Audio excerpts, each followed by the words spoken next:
ओम श्री साई नाथाय नमः।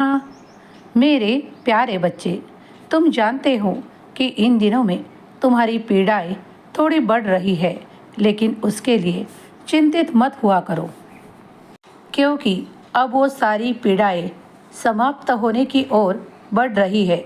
इसीलिए वो आखिरी वक्त में बढ़ाई जा रही है। ईश्वर की ओर से जब तुम्हें सभी कुछ प्राप्त होता है तो उसका खुले दिल से स्वीकार करना चाहिए। तुम जानते हो कि कई कर्म ऐसे होते हैं जिन्हें भोग कर ही काटना पड़ता है। कई बार तुम उससे छुटकारा पाने का बहुत सारा प्रयास भी करते हो।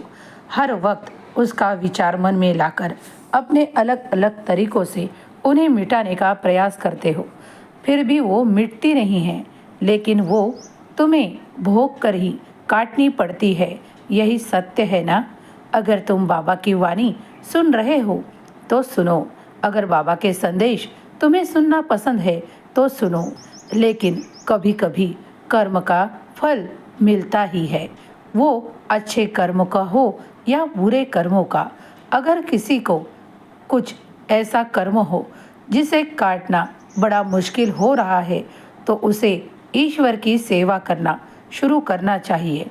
ईश्वर का ध्यान, चिंतन और नामस्मरण करने से तुम्हारे दर्द में, तुम्हारे व्याधि में, तुम्हारे बहुत सारे तकलीफों में ईश्वर तुम्हें थोड़ी सहायता प्रदान करते हैं। लेकिन सब कुछ मिटेगा ऐसा नहीं होता, क्योंकि हर एक का कर्मफल उसे भोग कर ही समाप्त करना पड़ता है। ईश्वर तुम्हें कुछ मार्ग बताते हैं, उससे तुम उस तक पहुँचते पहुँचते कुछ राहत पा लेते हो। जब भी तुम गुरु के सानिध्य में होते हो तो कुछ राहत मिलती है। नामस्मरण करने से तुम्हारी और अंदरूनी शक्ति बढ़ाई जाती है, जिससे तुम उस व्याधि से, उस तकलीफों से बाहर निकलने के लिए वो साहस जुटा पाते हो।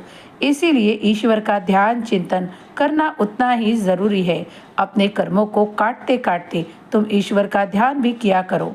कब जाने कब ईश्वर का चमत्कार तुम्हें प्राप्त हो और उन व्याधियों में से तुम मुक्त हो, क्योंकि आए दिन आए हुए भक्तों के साथ चमत्कार होते रहते हैं, क्योंकि वो नामस्मरण में मन लगाते हैं।